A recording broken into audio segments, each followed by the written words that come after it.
నెల్లూరు జిల్లా జలదంకి మండలం అగ్రహారం cross road వద్ద బైకును ఎదురుగా వస్తున్న కారు ఢీకొని తీవ్ర గాయాలైన ఘటన శనివారం చోటుచేసుకుంది.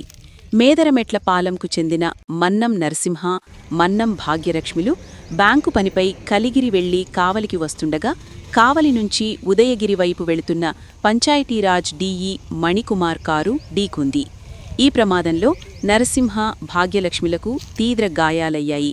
వీరిని ఏరియా వైద్యశాలకు తరలించగా భాగ్యలక్ష్మి పరిస్థితి విషమంగా ఉండటంతో మెరుగైన వైద్యం కోసం నెల్లూరు తరలించారు. నరసింహను కావలి ఓ ప్రైవేటు వైద్యశాలలో చికిత్స చేస్తున్నారు.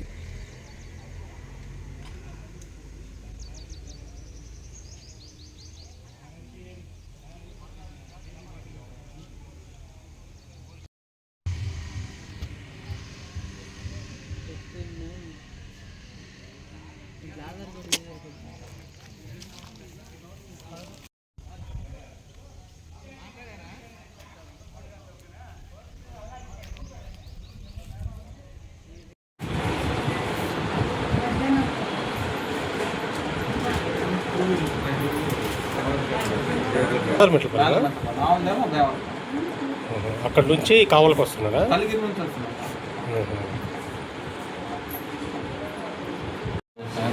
లింగరాజ అగ్రహారం దగ్గర రోడ్డు ఉంది కదా, అక్కడ సార్ నేను కారు రాంగ్ రూట్ వచ్చి పట్టుకొస్తాను.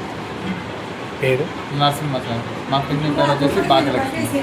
ఎవరెవరు వస్తున్నారు? నేను మా పిన్ని. మా పిన్నికి చాలా మంచిది, నాకు కారు తీసుకెళ్ళిపోయారు సార్ అపోలో హాస్పిటల్కి. మరి బ్లడ్ అంతా వచ్చేసింది సార్. ఇక్కడ కట్టుకుంటే బ్లడ్ వస్తుంది.